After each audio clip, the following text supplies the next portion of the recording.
நீதி கதைகள் டிவி. ஆகாயத்துல தரக்கணிஞ்சு போச்சு அப்படிங்கிற மாதிரி மழை அடிச்சுக்கிட்டு இருந்துச்சு. அது அந்த காலத்துல இருந்த ஒரு அழகான சின்ன கிராமம். இப்போ இருட்டுல முழுகி போயிருந்துச்சு. விளக்கு வெளிச்சத்துல ரங்கையா வீட்டு திண்ணையில உட்காந்துக்கிட்டு ஆகாயத்தை பார்த்துக்கிட்டு இருந்தான். அடுப்பங்கரையில ரங்கம்மா அடுப்பு சரியா எரியாம புகையில பாவம் மாட்டிக்கிட்டா. ரங்கம்மா, அடிக்கிற மழையை பார்த்தா இந்த மழைக்கு நம்ம மேலே ஏதோ பகை மாதிரி தெரியுது. அடிக்கிற மழையில அணைக்கட்டு கூட உடஞ்சிடும் போல. ரங்கம்மா உடனே வெளியில வந்து, ஏங்க உங்களை நீங்க பாத்துக்க மாட்டீங்களா? இப்படி காத்து வீசுது, திண்ணையில வந்து உக்காந்துக்கிட்டு இருக்கீங்க. இப்படி வெளியில உட்காந்து ஆகாயத்தை பார்த்து அப்படி என்ன தத்துவம் தான் சொல்ல போறீங்க? அட நீ வேற ரங்கம்மா, அந்த இடி மின்னல் சத்தம் டே ரங்கம்மா கவனமா இருன்னு சொல்ற மாதிரி இருக்கு. அது உங்களையோ என்னையோ பயமுடுத்தல, அடுப்புக்குள்ள படுத்திருக்கிற பூனையை தான் பயமுடுத்தது போல. ரங்கையா சிரிச்சுக்கிட்டே, இந்த மழைக்கு யாருமே வெளியில வர மாட்டாங்க. ஒரு வேளை வந்தாலும் அந்த கால்வாயை தாண்டுற அளவுக்கு யாருமே இல்லை அப்படின்னு சொல்லிக்கிட்டு இருக்கும் போதுதான் அங்க வீட்டுக்கு முன்னாடி ஒரு மாட்டு வண்டி வந்து நின்னுச்சு. அந்த மாட்டு வண்டியில இருந்து கையில கொடைய பிடிச்சுக்கிட்டு ஒரு ஆளு கீழே இறங்குனான். அவனுக்கு பின்னாடி ஒரு பொண்ணு தலையில இருந்து உடம்பு வரைக்கும் போர்வைய போத்திக்கிட்டு. அப்போ ராமையா, மச்சான் இருக்கியா? உசுறு போற மாதிரி இருக்கு. ரங்கையா ரொம்ப ஆச்சரியமா, அட என்ன ராமையா, இந்த நடுராத்திரியில இங்க வந்திருக்க? ரங்கம்மா உள்ள இருந்து வந்து, ஐயோ என்ன அண்ணா என்ன அண்ணி இது, வாங்க உள்ள வாங்க. ரெண்டு பேரும் உள்ள வந்ததுக்கு அப்புறமா, என்ன சொல்ற ரங்கம்மா, காலையிலே கிளம்புனான்னு சொன்னேன், நட்சத்திரம் சரியில்லைன்னு உங்க அண்ணன் தடுத்துட்டாரு. இப்ப வர வழியில மழையில மாட்டிக்கிட்டோம். அதுக்கு ராமையா, சுமாரு லக்ஷ்மி, அந்த நட்சத்திரத்தால தான் இப்போ உங்க அண்ணன் வீட்டுக்கு உசுரோட வந்திருக்கோம். இல்லைன்னா கால்வாயில இருக்கிற முதலைக்கு பலியாயிருப்போம். என்னது முதலையா? முந்தா நேத்து தானே பசங்களாம் அந்த கால்வாயில நீச்சல் அடிச்சுக்கிட்டு இருந்தாங்க. ராமையா சிரிச்சுக்கிட்டே, என்னமோ மச்சான், நான் தண்ணியில இறங்கினதும் கல்லு கூட பாக்குறதுக்கு முதல மாதிரி தான் தெரியுது. சரி சரி, முதல்ல ஈர துணிய மாத்திக்கோங்க. குளிர்ல உங்க உடம்பெல்லாம் எப்படி நடுங்குது பாருங்க. கொஞ்ச நேரத்துல எல்லாருமே அடுப்பங்கரையில வந்து உக்காந்துட்டாங்க. ரங்கம்மா சூட சாப்பாடு சமைச்சு கொடுத்தா. கூட தொட்டுக்க அப்பளமும் வச்சா. அடடா ரங்கம்மா, குழம்பு அருமையா இருக்கு. என் வீட்டுல லக்ஷ்மி சமைக்கிற குழம்பை விட இந்த குழம்பு நல்லா இருக்கு. அப்ப லக்ஷ்மி கோவமா, ஓஹோ நான் சமைக்கிற சாப்பாடு நல்லா இல்லையா? நாளைக்குல இருந்து என் கையில தானே சாப்பிடணும். அப்ப வச்சுக்கிறேன் நான் உங்களை. சரி ராமையா, என்ன விஷயமா வந்திருக்க? ராமையா சோகமா, ஒன்றும் இல்லை மச்சான், நம்ம பக்கத்து ஒரு மாணிக்கம் ஞாபகம் இருக்கா? அந்த கஞ்ச பிசுனாரியா, யார் வாழ்க்கையும் நல்லா இருந்தா அவனுக்கு சுத்தமாக பிடிக்காது. ஆமாம் மச்சான், அவன்தான். இப்போ என் 30 ஏக்கர் பூமி மேலே அவன் கண்ணு விழுந்திருக்கு. என் பூமியை அவங்க தாத்தா காலத்து பூமின்னு பொய் பத்திரம் தயாரித்து வாங்க பார்க்குறான். லக்ஷ்மியும் கண்ணீரை தொடச்சுக்கிட்டு, ரொம்ப பயமா இருக்குன்னு. எங்களுக்குன்னு வேற என்ன இருக்கு? இவங்க தாத்தா காலத்துல விட்டுட்டு போன அந்த ஒரு சொத்து மட்டும் தானே எங்களுக்கு ஆதாரம். அழாதீங்க அண்ணி, அந்த ஆளுக்கு அவ்வளவு தைரியம் எங்கிருந்து வந்துச்சு? உங்க புருஷன் அப்பாவின்னு இப்படியெல்லாம் பண்ணுவானா?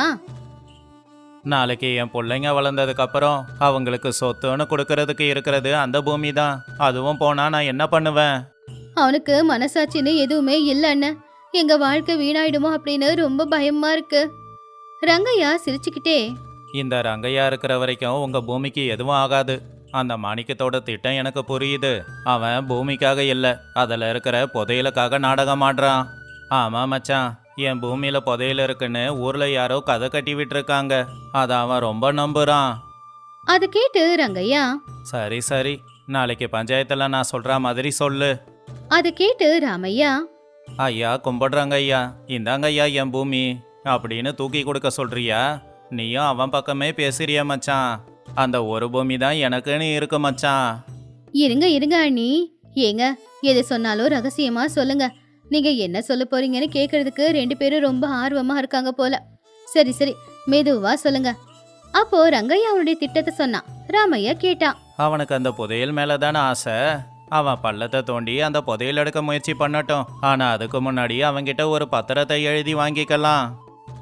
ரங்கையா ராமையாவை பக்கத்துல வர சொல்லி ஒரு 2 நிமிஷம் அவன் காதுல ஏதோ ரகசியத்தை சொன்னான். கொஞ்சம் கொஞ்சமா ராமையாவோட முகத்துல சந்தோஷம் வந்துச்சு. ராமையா சத்தமா சிரிச்சுக்கிட்டு ரொம்ப சந்தோஷமா, ஆடா மச்சான், உனக்கு இவ்வளோ அறிவா? உனக்கு இருக்கிற அறிவு அந்த நரிக்கு கூட இருக்காது போல. ஆனா இது நல்ல பிளான் தான் மச்சான். அப்போ லக்ஷ்மிக்கு ஒண்ணுமே புரியாம, என்னங்க ரகசியம் அது? என்னன்னு சொன்னீங்கன்னா நானும் கொஞ்ச நேரம் சிரிப்பேன் இல்லையா? ரங்கம்மா சிரிச்சுக்கிட்டே, ஆம்பளைங்களுக்குள்ள 1008 ரகசியம் இருக்கும், நமக்கு எதுக்கு அண்ணி, வாங்க நாம படுத்து தூங்கலாம், நாளைக்கு காலையில விடியறது நல்ல விடியலா இருக்கும். அடுத்த நாள் காலையில பஞ்சாயத்துக்கு ஊஜனங்க எல்லாருமே வந்திருந்தாங்க. ரங்கையா ராமையாவும் வந்தாங்க. மாணிக்கம் வாயில வெத்தலை பாக்க போட்டு மென்னுக்கிட்டு பட்டு வேட்டி சட்டைய போட்டுக்கிட்டு பஞ்சாயத்துக்கு வந்தான். வந்தவன் கொஞ்சம் கூட பயமே இல்லாம உட்காந்துக்கிட்டு இருந்தான். கொஞ்ச நேரத்துல பஞ்சாயத்தும் தொடங்குச்சு. என்ன ராமையா, ராத்திரி முழுக்க நல்லா யோசிச்சிருப்பியே. பூமியை எனக்கு கொடுக்க போறியா இல்ல சண்டை போட போறியா? நல்லா யோசிச்சு முடிவை சொல்லு. ராமையா பயப்படுற மாதிரி நடிச்சு, ஐயோ ஐயா, நீங்க பெரிய மனுஷன், உங்க கூட சண்டை போட முடியுமா? நீங்களே எடுத்துக்கோங்க. அதை கேட்டு மாணிக்கத்தோட ஆட்கள் சிரிச்சாங்க. ஆனா ஒரே ஒரு கோரிக்கைங்க ஐயா, அந்த பூமியில புதையல் இருக்குன்னு சொல்றாங்கல்ல, அது கிடைச்சதுன்னா அதுல எனக்கு கொஞ்சம் பங்கு மட்டும். அதை கேட்டு மாணிக்கம் சிரிச்சுக்கிட்டே, அது எப்படி? அந்த பூமியை எனக்கு தான் சொந்தம்னும் போது அந்த புதையலும் எனக்கு தானே சொந்தம். அதுல இருந்து ₹1 கூட யாருக்கும் தர மாட்டேன். அதை கேட்டு ரங்கையா சிரிச்சுக்கிட்டே, ஐயா இங்க பாருங்க, உங்களுக்கு புதையல் கிடைச்சா யாருக்கு நீங்க கொடுக்குறீங்களோ இல்லையோ, ஆனா ராஜாவுக்கு ஒரு பங்கு நீங்க கொடுத்துதான் ஆகணும். மாணிக்கம் கோமா, என்னது ராஜாவுக்கு கொடுக்கணுமா? ஆமா, முதல்ல நீ யாரு? ராமையா சொந்தக்காரனா? ஆமாங்க ஐயா, இந்த பூமி உங்களது இல்லைன்னு நிரூபிக்க எங்க கிட்ட தாத்தா காலத்து பத்திரம் இருக்கு. ஆனாலும் அந்த பூமியை உங்களுக்கு கொடுக்க தயாரா தான் இருக்கோம்.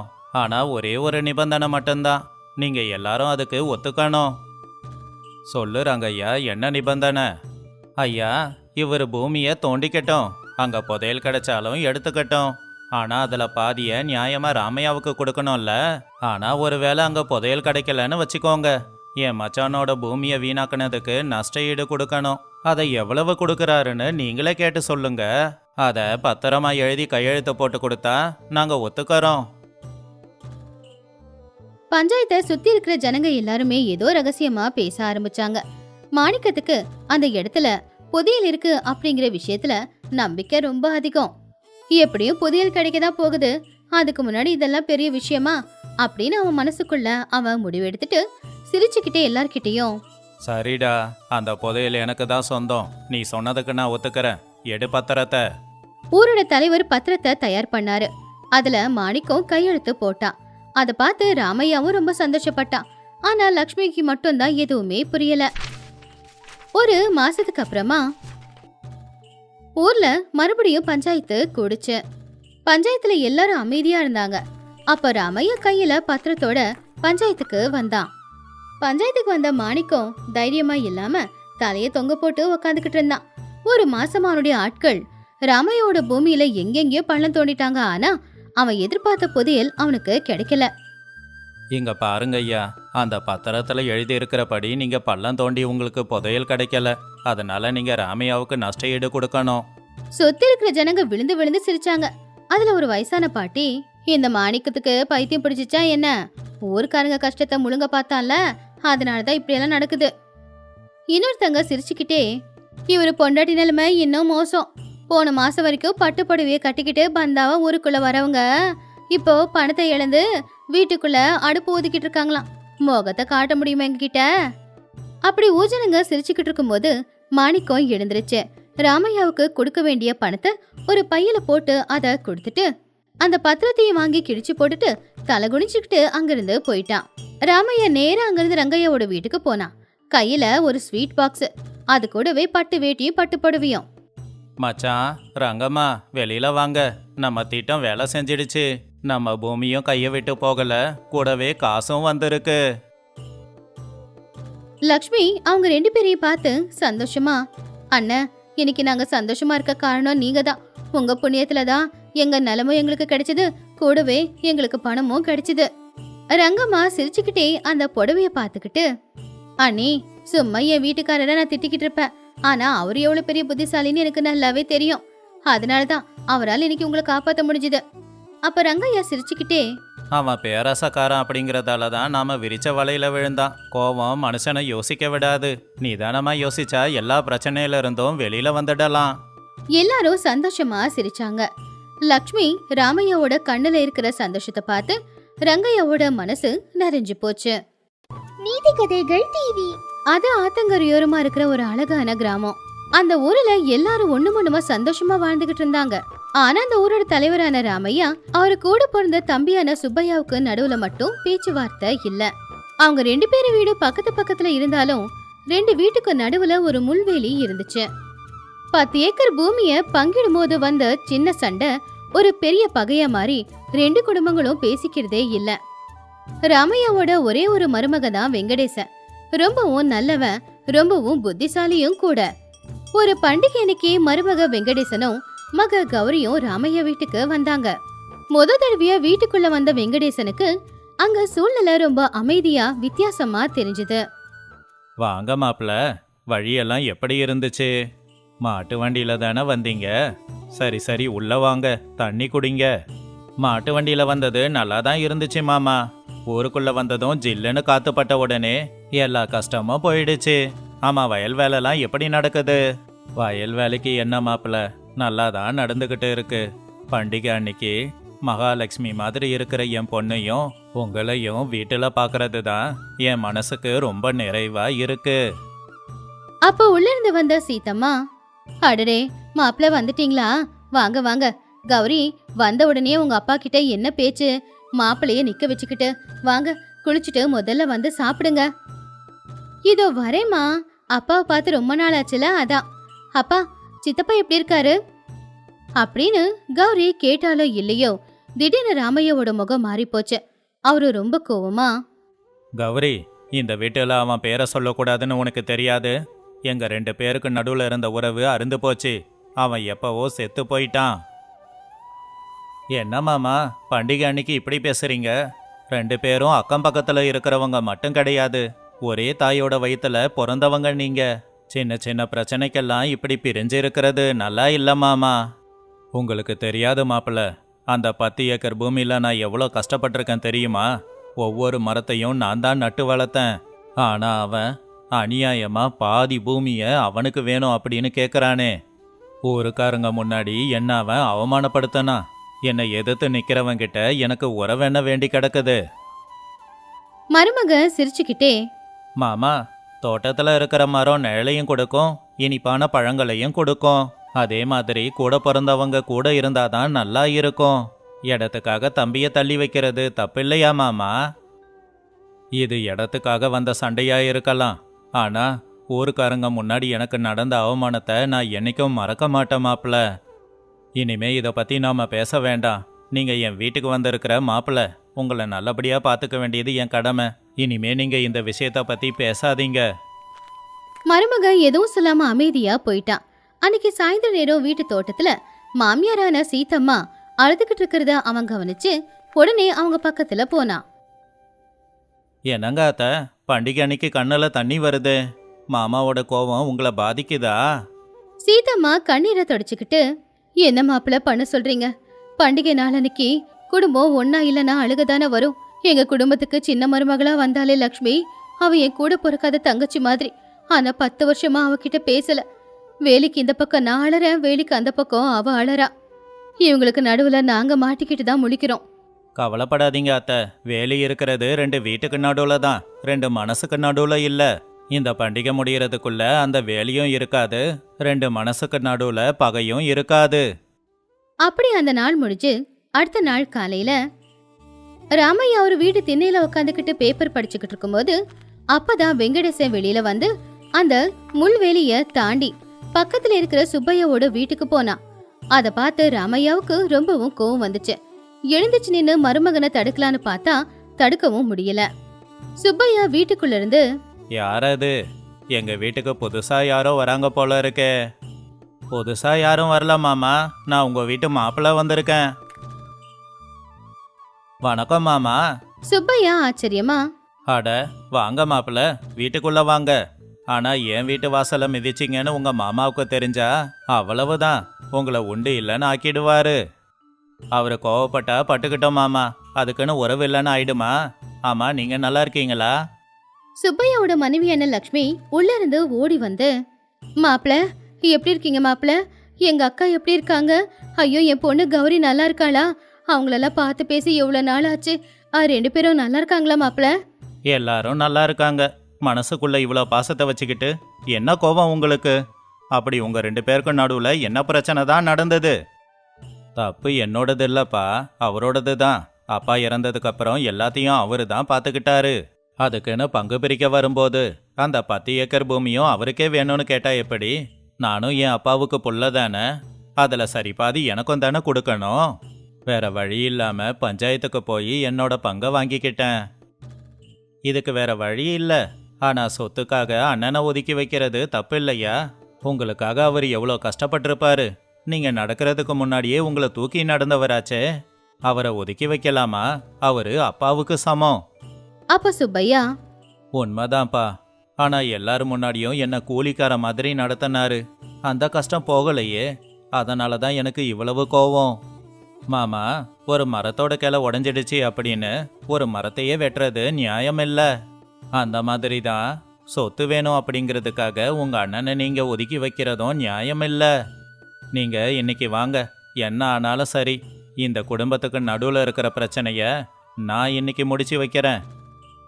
அப்படின்னு சொல்லி மருமக சுப்பையாவையும் லக்ஷ்மியையும் கூட்டிக்கிட்டு பக்கத்துல ராமையாவோட வீட்டு வாசல்ல நின்னுக்கிட்டு இருந்தான். ஏற்கனவே ராமையா கோவத்துல இருந்தாரு, முறைச்சுக்கிட்டு இருந்தாரு.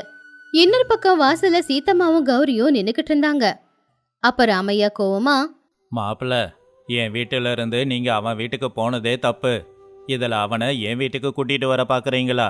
அவன் செஞ்சத நான் என்னைக்குமே மறக்க மாட்டேன். அப்போ மருமக, மாமா, கோவம் ஒருத்தருடைய யோசிக்கிற திறனை அழிச்சிடும்னு சொல்லுவாங்க. தயவு செஞ்சு எனக்காக நான் சொல்றத கொஞ்சம் பொறுமையா கேட்க முடியுமா? நான் உங்க வீட்டு மாப்பிள்ள தானே, என்ன நீங்க மதிக்க மாட்டீங்களா என்ன? ராமையா பொறுமையா, கேளுங்க, என் மருமகனா நீங்க என்ன கேட்டாலும் நான் கொடுக்கறேன். ஆனா அவன் கூட மட்டும் ஒன்று சேர சொல்லி சொல்லாதீங்க. அப்படின்னா சரி மாமா, அந்த 10 ஏக்கர் பூமி எனக்கு வேணும், கொடுக்கறீங்களா? எல்லாரும் அதை கேட்டு ஆச்சரியப்பட்டாங்க. ராமையாவோட முகத்துல ஈ ஆடல. என்ன மாப்பிள்ள, உங்களுக்கு என்ன குறை இருக்குன்னு அந்த 10 ஏக்கர் பூமியை கேட்குறீங்க? இருந்தாலும் பரவாயில்ல, நான் நிச்சயமா கொடுக்கறேன். எனக்கு இருக்கிறது ஒரே ஒரு பொண்ணு, அவளுக்காக நான் கண்டிப்பா தருவேன். வெங்கடேசன் சிரிச்சுக்கிட்டே சுப்பையாவை பார்த்து, என்னங்க மாமா, இன்னிலிருந்து அந்த தோட்டம் எனக்கு சொந்தம். உங்க 2 பேருக்குமே அதுல உரிமை இல்லை. இதுக்கு ஒத்துக்கிறீங்களா? சுப்பையா குழப்பமா, நீ எங்க குடும்பத்தோட மருமகன்பா, எங்க சொந்த புள்ள மாதிரி. உனக்கு அந்த பூமி போறதுல எனக்கு எந்த பிரச்சனையும் இல்ல. அப்ப சரி, நீங்க 2 பேரும் இத்தனை வருஷமா பகையாளியா இருக்கிறது அந்த ஒரு பூமிக்காக தானே? இப்ப அந்த பூமி உங்க 2 பேருக்குமே சொந்தம் இல்ல, அது எனக்கு சொந்தம். இப்போ எதுக்காக உங்க 2 பேருக்குள்ள இந்த பகை? ராமையா சுப்பையா 2 பேருக்குமே இந்த கேள்விக்கு பதில் தெரியல. ஏன்னா மருமக அவங்கள சரியா மடக்கி இருந்தான். மாமா, இந்த பூமி சொத்து பத்து எல்லாமே நிரந்தரம் கிடையாது. நாம போகும்போது அதை கையோட கொண்டு போக போறதும் இல்ல. அப்புறம் எதுக்காக இந்த சண்டையெல்லாம்? இந்த 10 வருஷத்துல நீங்க என்ன சம்பாதிச்சீங்க? 2 பொம்பளைங்களோட கண்ணீரை மட்டும்தானே? நாளைக்கு உங்களுக்கு எதனா பிரச்சனைனா அந்த 10 ஏக்கர் பூமியா வந்து உங்களை காப்பாத்த போது கூட பிறந்தவங்க தானே வரணும். ராமையா அதை கேட்டு தலை குனிச்சு நின்னாரு. சுப்பையாவும் தலை குனிச்சுதான் நின்னுக்கிட்டு இருந்தாரு. மாமா, அண்ணன் அப்பாவுக்கு சமம்னு சொல்லுவாங்க. 10 ஏக்கர் பூமிக்காக அண்ணன் கூட சண்டை போடுறது தப்பு இல்லையா? கேட்குற மாதிரி கேட்டிருந்தா இந்த பிரச்சனையே வந்திருக்காது. உங்க அண்ணன் உங்களை கஷ்டப்படுத்தணும்னு என்னைக்காவது நினைச்சிருப்பாரா? அவருடைய எண்ணத்தை புரிஞ்சிக்காம நீங்க போட்டா போட்டி போட்டதால தானே இப்ப 2 வீடும் பிரிஞ்சு நிக்குது. மருமக சொன்னதை கேட்டு மாமனார் கண்ணுல கண்ணீர் வந்துச்சு. அவருடைய திமிர் கோவம் எல்லாமே போயிடுச்சு. உண்மைதான் மாப்பிள்ள, நீங்க சொல்றது உண்மைதான். பணமோ சொத்தோ நிரந்தரமாய் இருக்காது. என் கூட பிறந்த தம்பியை நான் பிரிஞ்சிருக்க கூடாதுதான். பெரியவனா தம்பியை மன்னிக்கிறத விட்டுட்டு நானும் அவனுக்கு போட்டியா வீட்டுக்கு நடுவுல வேலிய போட்டேனே. நான் போட்டியில ஜெயிச்சிருக்கலாம், ஆனா அண்ணனா தோத்துட்டேன். அப்போ சுப்பையா அழுதுகிட்டே ஓடி வந்து ராமையாவோட கால்ல விழுந்தான். என்னை மன்னிச்சிடுன. உன்னோட நிலைமைய புரிஞ்சிக்காம உன் பேச்ச கேட்காம எல்லார் முன்னாடியும் கஷ்டப்படுத்திட்டேன். அந்த பூமிக்காக உன்னையே தள்ளி வச்சிட்டேன்னு என்ன. எனக்கு இனிமே அந்த சொத்தும் வேண்டாம், தோட்டமும் வேண்டாம். எனக்கு நீ மட்டும் போதும்ன. ராமையா சுப்பையாவை எழுப்பி அவனை கட்டிப்பிடிச்சுக்கிட்டாரு. அழாத தம்பி, தப்பு என் மேலையும் தான் இருக்கு. என் தம்பியை விட அந்த 10 ஏக்கர் பூமி பெருசு கிடையாது. இனிமே நமக்குள்ள எப்பவும் எந்த பிரச்சனையும் வராது. அண்ணன் தம்பி 2 பேரும் ஒருத்தங்க கட்டிப்பிடிச்சு அலறத பார்த்து சீதம்மா லக்ஷ்மி 2 பேருமே உடனே வந்து ஒருத்தங்க கட்டிப்பிடிச்சுக்கிட்டாங்க. 10 வருஷமா அந்த குடும்பத்துக்கு நடுவுல இருந்த பகை இப்போ இல்லாம ஆயிடுச்சு. கௌரி கண்ணுல கண்ணீரோட அவளுடைய புருஷனை பெருமையா பார்த்தா. பாத்தீங்களா மாமா, எதுவா இருந்தாலும் பேசி தீர்த்துக்கணும் மாமா. அதை விட்டுட்டு மனசுக்குள்ள பகையை வளர்த்துக்கிட்டே போகக்கூடாது. ஆமா, அந்த 10 ஏக்கர் பூமி எனக்கு தானே? ராமையா சிரிச்சுக்கிட்டே, பூமி என்ன மாப்பிள்ள, உங்களுக்காக என் உயிரை கூட கொடுக்கறேன். ஏன்னா நீங்க என் மருமகன் இல்ல, எங்க குடும்பத்தை சேர்த்து வச்ச கடவுள் நீங்க. சந்தோஷம் மாமா, எனக்கு சொத்தெல்லாம் எதுவும் வேணாம். என் பொண்டாட்டி இருக்காளே கௌரி, அவளுடைய உறவுகள் எல்லாமே அவளுக்கு சந்தோஷத்தை கொடுக்கறதா தான் இருக்கணும். அப்புறம் என்ன, இந்த வேலி எல்லாத்தையும் எடுத்துட்டு பண்டிகை சாப்பாடு சாப்பிடலாமா? எல்லாரும் அதை கேட்டு சிரிச்சாங்க. ராமையாவும் சுப்பையாவும் அவங்க கையாலேயே அந்த முள்வேலியை எடுத்து போட்டுட்டாங்க. அந்த கிராமத்துல இன்னைக்குதான் உண்மையான பண்டிகை நடந்துகிட்டு இருந்துச்சு. உறவுகளுக்கு நடுவுல இருக்கிற விரிசல் எப்பவுமே பெருசாகாம சீக்கிரமா சரியாயிடும்னு அந்த ஊஜனங்க தெரிஞ்சுக்கிட்டாங்க. இந்த கதையில இருக்கிற நீதி என்னன்னா, சொத்து பணம் இது எல்லாமே நிரந்தரமும் இல்ல, நம்ம கூடவே இது இருக்க போறதும் இல்ல, நமக்கு ஆபத்துன்னு வரும்போது இதுங்க நம்மள காப்பாத்த போறதும் இல்ல. ஆனா ரத்த உறவுகள் அப்படிங்கிறது அப்படி இல்ல. நமக்கு ஒரு சின்ன கீறல் பட்டாலும் துடிக்கிற மனசுங்க அதுங்க.